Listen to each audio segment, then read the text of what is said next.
What we're going to talk about today is an evergreen, which means you do it once and it's out there. And you don't have to do it every time you get a new reader. You don't have to worry about every time you write a new book. You put it out there. Now, I would say that there's a possibility that you should go back and look at it, make sure it's working, and that you don't need to update anything on it. But other than that, once you do this work, you're just gonna install it on your newsletter program. And every time somebody new either buys a book or talks about a book, and we'll talk about the triggers to get into this, is that this little 14-day sequence is going to run and hopefully sell more books, number one, and two, get reviews for this book onto any place that you want to send them. So it's only 14 days. It's 5 emails, so you only have to write 5 emails. And this is a very strategic 14-day cadence, which means it's got like a sequence.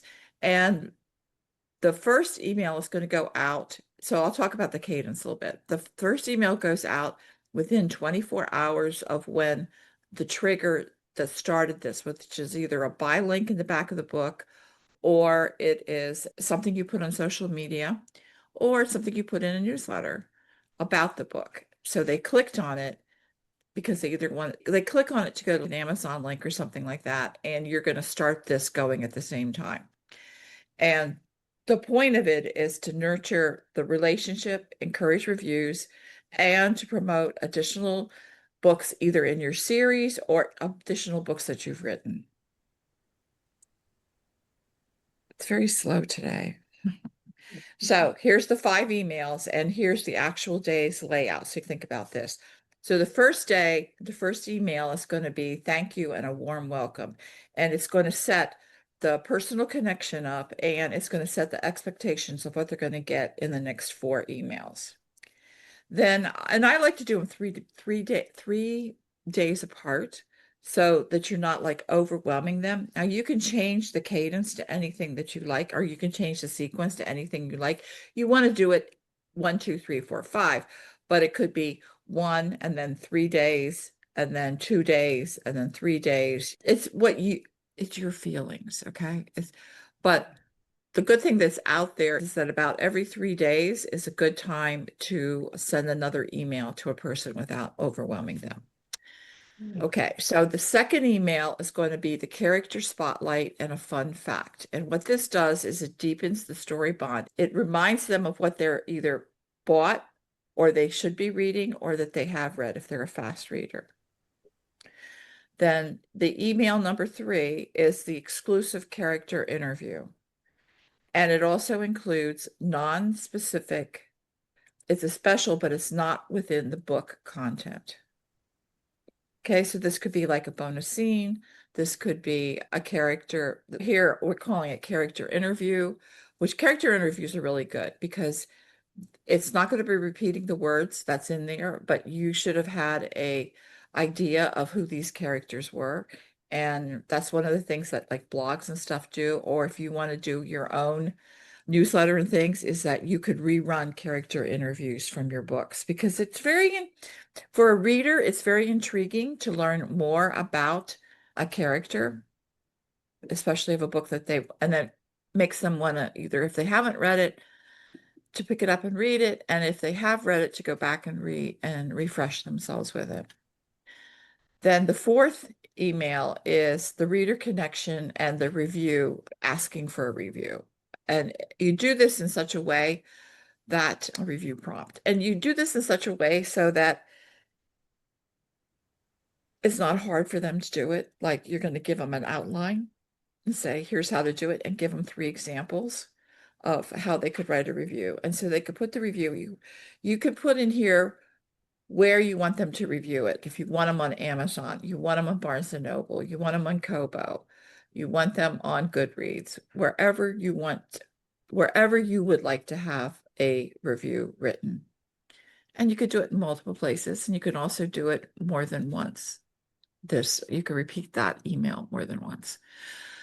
And then the last email is, it's the regular to do sales pitch to the next book.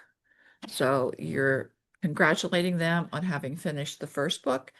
And if it's in a series, it will be the next book in the series. If it's not a series, it would be the next book that's similar, which means if you had a romantic suspense in the case of with a special forces hero, in the case of Deborah, then you would want to do another special forces hero.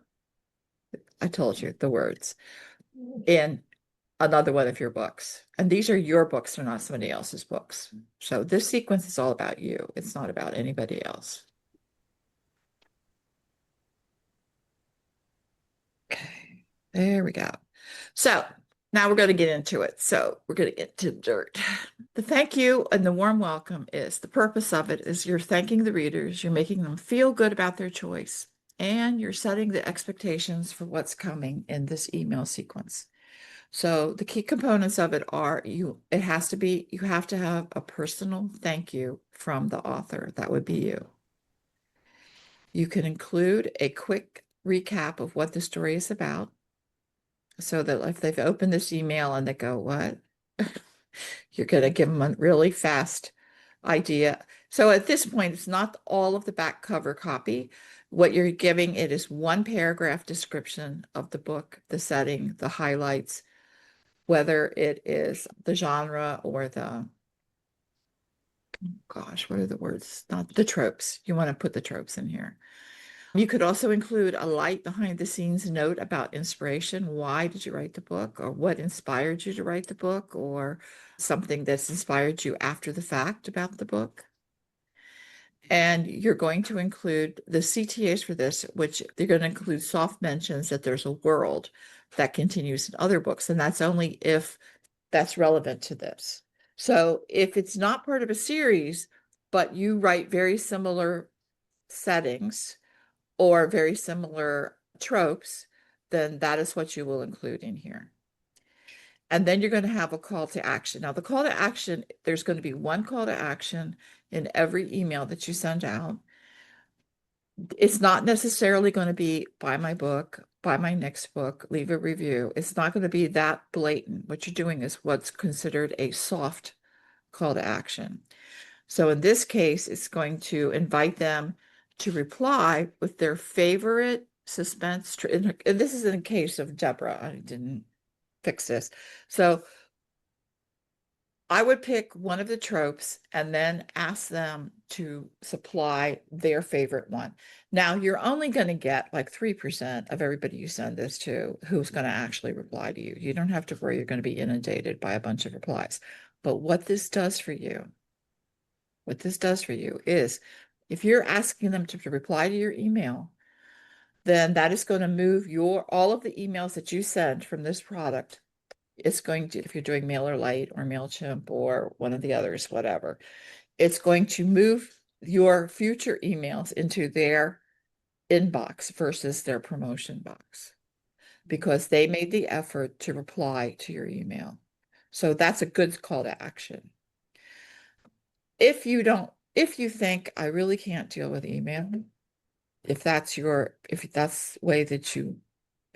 you want to say, just fine. I'm not going to judge. What you can do instead is if your website is up to date and you keep it up to date, smile, you can direct them to either the author series page for that series page for that book if it's a series. If it's not a series, then you could direct them to another page on your website about that's a similar trope. If you were Kindle Unlimited and you're still Kindle Unlimited, then what you would want to do is to direct them to the Kindle Unlimited page on Amazon for either the series or the next, a similar book of the trope. We're going to move on to email number 2 with the little pussycat.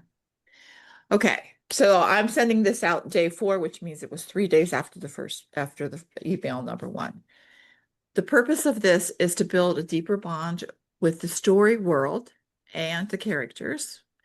It helps the reader form a stronger connection with that character that they spent time with, or if they haven't started reading it yet or they're not finished, it gives them another reason to go back to the book to keep going.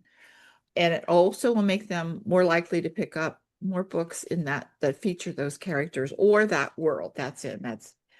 And the research part of it, it's like just a fun fact. And what it does is it adds value and positions the author as someone who's dedicated to their craft.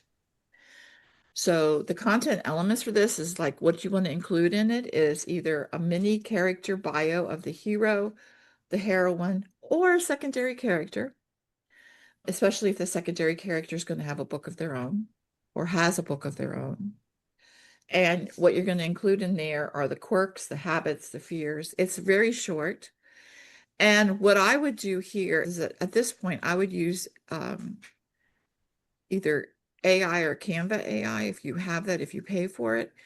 And instead of using a stock photo where you could get dinged if you don't pay for it, create an AI character look. And I did a couple for Deborah, which I'll show you, which I think are, and I did them in a kind of cartoony way, even though they're not cartoony on the cover.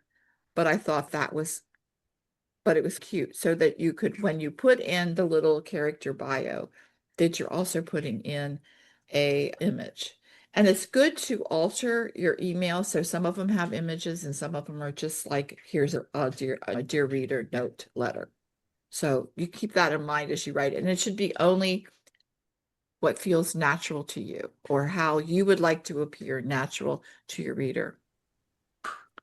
And then another thing is a fun fact that you might have learned while researching it, or it's a fun fact that it either inspired you to write this book or has something to do with the book that you can just put in there. It's just a little, doesn't have to be a lot.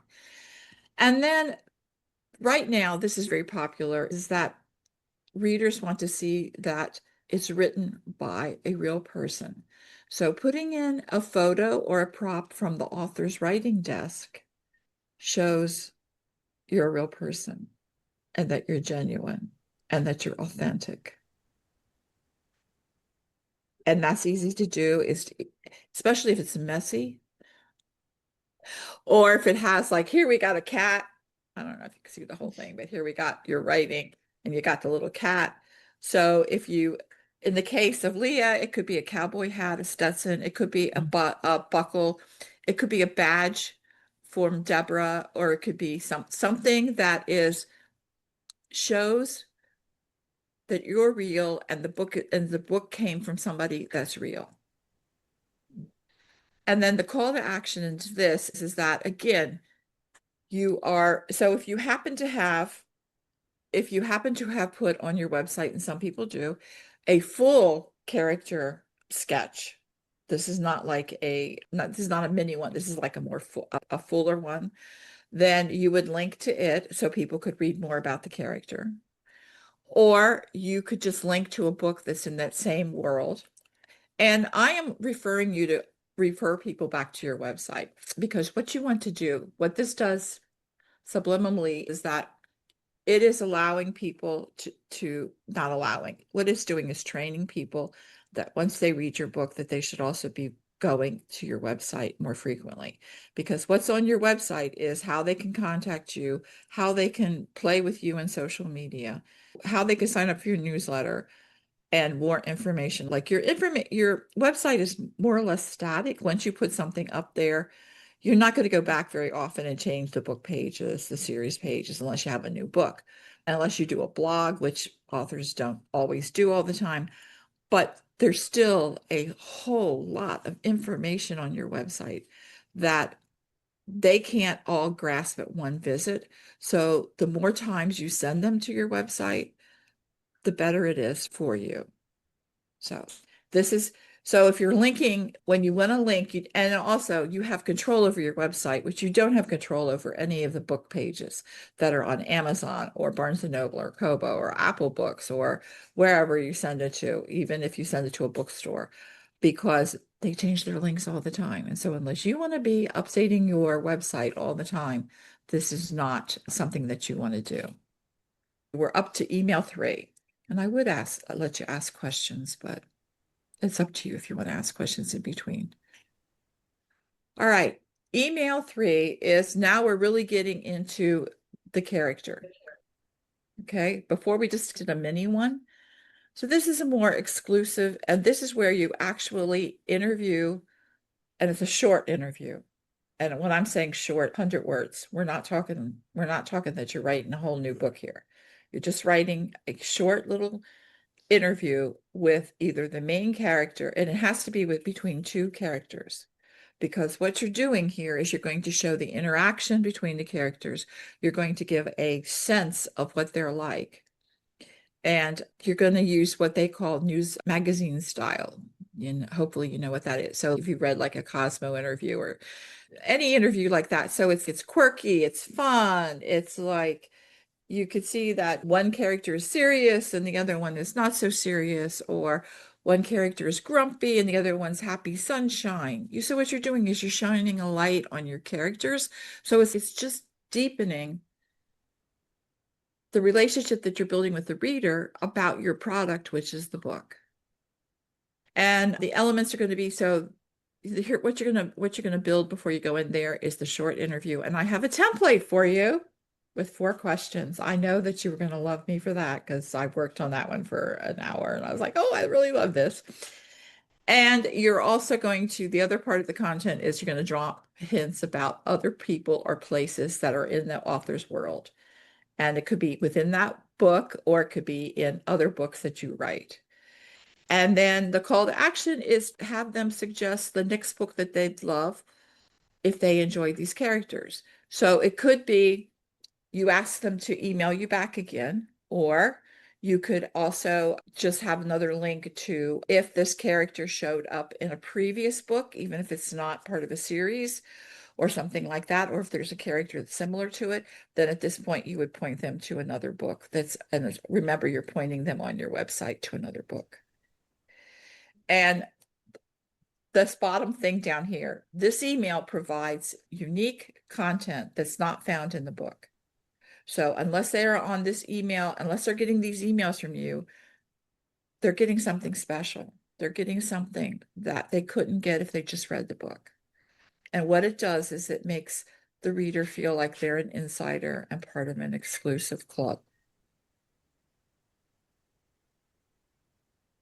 And now we're moving on to email number 4. Feel like it's almost done. And this one's going to go out like 3 days or 4 days after the previous email. Here's where you're going to ask them, let's do some work for me. I've provided you, essentially, the rationale behind this is I have provided you this extra material. You have loved my book. This is the assumption you're making. You've loved my book or you've read my book. I provided you extra material. I'm making you feel special. Now, here's something you could do for me.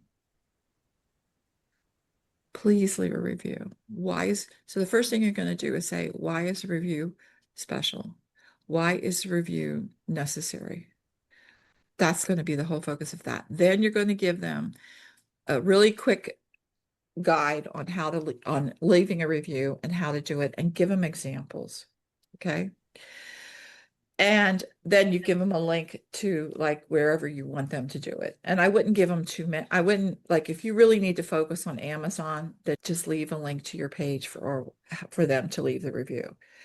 If you would prefer it to be on Goodreads or someplace, or even on your own website, if that was what you prefer, then that's the link that you should put in there. And then I would use a PS. That's why the while you're waiting suggestion is a PS, is that here's another book that's similar, shares the same trope, next book in the series, something like that. And as the little blurb at the bottom says, this is 10 days after it, so they haven't completely forgotten that they read the book, number 1. And B, this is the best time for them to give you some information. And it's not like fresh off the thing. They've had time to think about it. And I think that it would really lessen the fact that you're going to get any kind of negative review, because it's 10 days and by that time they feel like they should still be nice. The final review is your next adventure awaits. And this is where you're going to do the selling. This is where you're selling the next book in the series. You're selling the next book that they should read that's similar in a trope to it within your universe. And this is where you can feel perfectly fine about putting a buy link in or to an Amazon or wherever page or to your website of the next page of the next book that they should get. The whole purpose of this is to make the sale. So you're going to tease with, and what is suggested is you use the mini cliffhanger where you got the cliffhanger, and if they want to know what happens next, they have to hit that buy link. If you are indie, you could offer a discount. If you're not indie, then offer a bonus scene, extra epilogue, a free chapter, anything like that. But it's going to be it's not going to be the book that you're doing this whole email sequence on. It's going to be for another book. And you want to put in a big button. This is the only time you should be putting a button in your email. The rest of the time, you can make your links as just highlighted text or something like that. But here you want a button. You want to knock them over the head.